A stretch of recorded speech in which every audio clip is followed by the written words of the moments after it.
안녕하세요. 여러 회를 올렸습니다.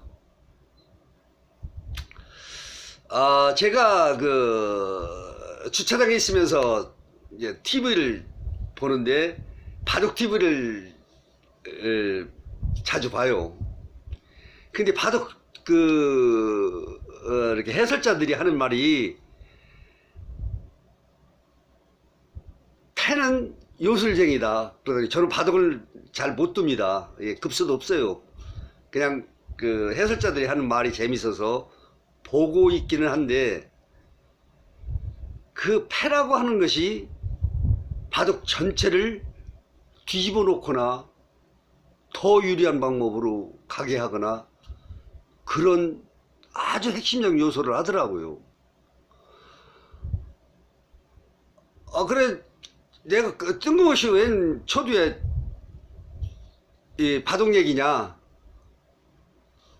어느 분이 한 말인지 기억이 안 나서 말씀드리는데, 울음은 요술쟁이다. 그 말을 딱 듣는데 머리가 쓰더라고요. 그래요. 한번 실컷 울고 한번 팡 펄고 놓으면 아주 개운해지는 그런 느낌을 느낄 거다. 제가 그렇게 느껴봤으니까요. 그래, 여러분들께서도 그런 경험이 있는 분들이 계실 거다. 그래서 여기서 강조하고 싶은 것은, 뭐라 그럴까, 좀 이렇게 그런 경험을 부끄럽거나, 좀 의구심이 많으신 분들은, 그런 행위를 못했을 경우에는, 울음의 중요성을 모르시겠지만, 저 같은 경우는 저번에도 말씀드렸지만, 많이는 안 해봤어도 잠깐 울어봤는데, 사실 제가 생각했던 거 이상으로 주의가 정리정돈이 되더라, 그런 얘기예요. 그래서 여기서 울음은 자기 자신을 치료하기 위한 의사 이상의 것이다, 이렇게 말하는 사람도 있어요. 울음은 누구의 지시나 누구의 명령이나 누구의 권유로 인해서 헤어지는 것이 아니고, 자기 스스로가 그냥 자기를 치료하고 아무 일 없었던 것처럼 됐는데 생활은 훨씬 좋아지는 요술방망이 같은 효과를 낸다. 저는 울음 치유술을 이제 시작하는 사람으로서 아주 저한테는 아주 유익한 말이면서 감동스러운 말이었습니다. 그래, 이제 저는 일상생활 속에서 저 사위하고 매일 한 번씩 공휴일을 빼놓고는 매일 한 번씩 문자를 주고받습니다. 사위가 오늘 신문이나 어떤 매체에서 오늘의 트렌드라고 해가지고 이렇게 아주 중요 기사 내기, 경제, 사회, 문화와 등등, 하여튼 우리 사회 전반에 걸치는 것 중에서 새로운 소식을 한 12가지씩 이렇게 해가지고 저한테 이게 보내주어서, 그 중에 한두 개 골라가지고 이제 그거 가지고 이제 몇 마디, 이걸 보니까 내가 어땠더라, 내가 생각이 어떻다, 이렇게 이제 해가지고 매일 이게 하고 있습니다. 근데 엊그제 이제 오늘의 트렌드라고 그래가지고 이제 와가지고 보니까, 한국이 세계에 미치는 영향. 미미한 줄 알았지요. 나는 그동안 일본이 엄청 선진국이고, 물론 선진국이죠. 엄청 우리보다 앞서가고 막 그런 줄 알았는데, 세계에 미치는 영향이 우리나라가 6위, 일본이 8위가 됐더라고요. 작년까지만 해도 일본이 8위, 일본이 6위, 우리가 8위 그랬었는데, 그러니까 등수를 매겨가지고 뭐 어떻게 했다는 그런 걸 모르지만은 하여튼 우리나라가 세계에 미치는 영향이 세계 한 250개국이 되는 그 나라 중에서 우리가 상위 그룹에 있다는 거. 이건 저는 제 개인적으로 생각, 표현이 저런지 모르지만 이건 천지가 계획된 거예요. 천지 계획됐다고 한 거예요, 저는. 어떻게 우리나라가 한 40년 전후해가지고 아무것도 해서 없는데 이만큼 세계의 모든 분야에서 끼치는 영향을 통계를 냈을 때 우리나라가 6위가 됐을까? 그래서 이게 지금 나는 대한민국에 사는 것이 행복하다고 그럴까? 저는 깜짝 놀랐어요. 제 나이 또래 되는 사람들은 보통 이제 70 전에 되는 사람들은 우리는 이제 그 전쟁도 간접적으로 6.25나 이런 것들을 통해서 엄마 아버지를 통해서 아니면 사회 선배들을 통해서 매체를 통해서 아무것도 없었다고 그랬잖아요, 전쟁 이후에. 그런데 그때 민주화를 거쳐가면서 물론 뭐 독재라고는 하지만 독재라고 하면서도 밥은 먹었잖아요. 그런데 그 순식간에 우리나라가 세계에 영향을 이렇게 미쳤다? 물론 거기에는 이제 BTS도 있고 뭐 넷플릭스도 있고 또 우리나라 그 국민성 똘똘 뭉쳐지는, 물론 이제 규모가 작으니까 똘똘 뭉쳐지는 그런 이제 효과도 있겠지요. 그런 것들, 남북 분단 관계, 우리 국민들의 그 교육열, 그리고 이제 각자 개인들의 어떤 다혈질적 모습, 이런 것이 통틀어져서 우리를 만들었다고 그렇게 생각해요, 저는. 그런데 이제 거기에 이제 비해서 이제 정치적인 모습. 정치적인 모습은 어떤 의원의 말을 들으면은 우리는 아직 정치가 후진국이다. 근데 저는 뭐 미국이 더 후진국 같아요. 예, 정치로만 보면. 권모술수라든가 이런 것들이, 예, 미국은 아직 우리나라 따라오려면 아직 멀었다고 그렇게 생각하는 사람이에요. 왜 그러냐면, 그건 결과론적인 얘기지만, 세계 그 매체들을, CNN 비롯해가지고선 유수 매체들이 다른 나라에다가 특파원을 고정으로 이렇게 배치한 나라는 몇 안 된대요. 여기 있다가 다른 데 가서 세계 터지면 가가지고 하고 그러지, 우리나라처럼 늘 여기에 상주하는 나라가 없다는 거예요. 왜? 언제 뭐가 터져질지를 모르는 거예요. 예. 터지면 적은 것도 아니요. 세계 이목을 수목시키고 막 이런다 이거. 근데 그 정치인들이 하는 행위를 보면 막 서로 물고 뜯고 막 내가 욕하는 저질 이상으로 욕도 하고 속이 빨리 보이는 거짓말도 하고 막 그래요. 그런데 물론 우리 그 전후에 자유당 때나 이런 때 한 걸 우리는 이제 이게 매체에서 4.19, 5.16 이렇게 지내면서 거기에 대한 뭐 얽히진 막 이런 얘기를 들어보면 막 재미도 있고, 재미라고 하면은 좀 이렇게 좀 안 좋지만 하여튼 어쨌든 막 지고 싸우고, 지금도 마찬가지지만 막 서로 흑고 따듣고 막 이렇게 해가지고 어떻게 됐어요? 결과가 우리나라가 세계에 영향을 미치는 순위가 6번째가 됐어요. 난 작년까지 8번째가 된 거지 그런 것도 몰랐어요, 사실은. 그런데 물론 경제력은 10위권 안에 들었다고 하고 모든 분야에서 6위라는 거예요. 그럼 누가 만드는 거예요?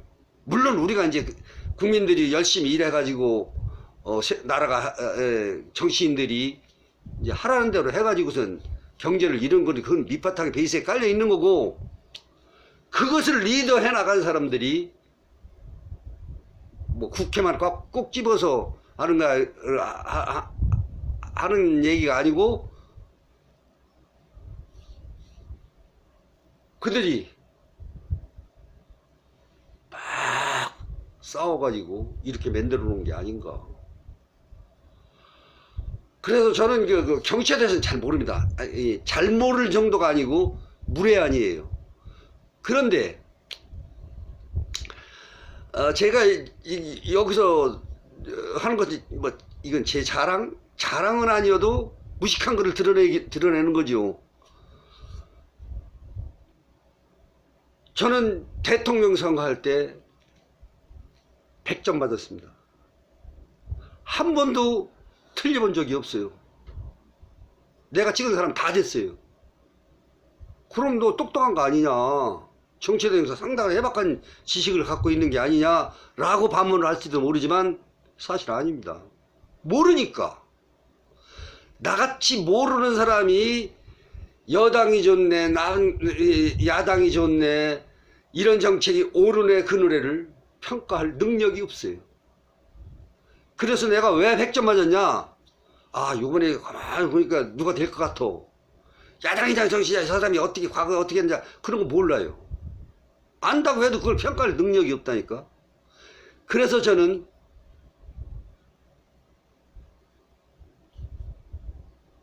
백점 맞았습니다. 대단한 거예요. 그렇게 정체성도 없고 비판 능력도 없고 사회를 모르는 사람이 이렇게 내 능력으로서, 내 생각으로는 어차피 될 사람 찍어주자.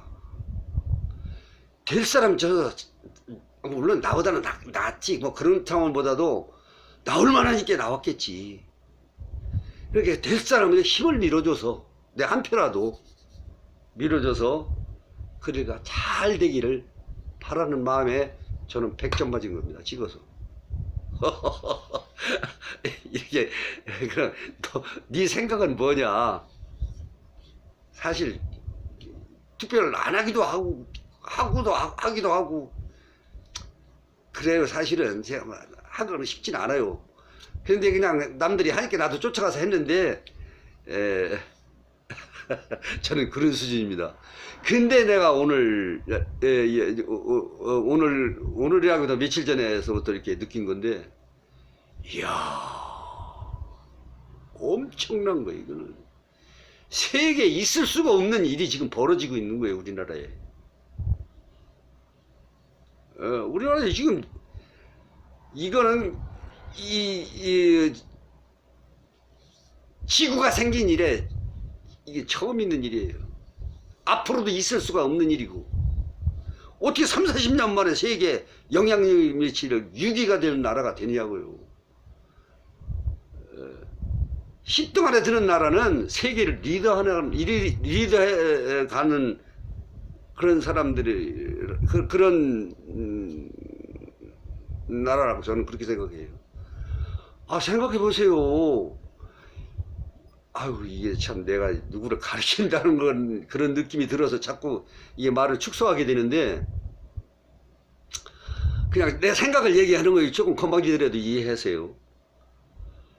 어느 단체나 그렇게 조그만 친목회라도 그렇고 사회 조직 조그만 그래도 그것들을 적극적 몇 명이 그 단체나 전체를 이끌어 간다고 그렇게 들었어요. 적극적 소수가 누구예요? 회장, 전무이사 등등 감사, 이런 사람들이 그 리더가 전체를 끌어나가는 거예요. 우리나라도 마찬가지예요. 국회의원 몇 명하고 국무위원 몇 명하고, 물론 법정에 있는 사람들도 그렇겠지만은 그들이 합작해가지고 지금 현재를 만들어낸 거거든.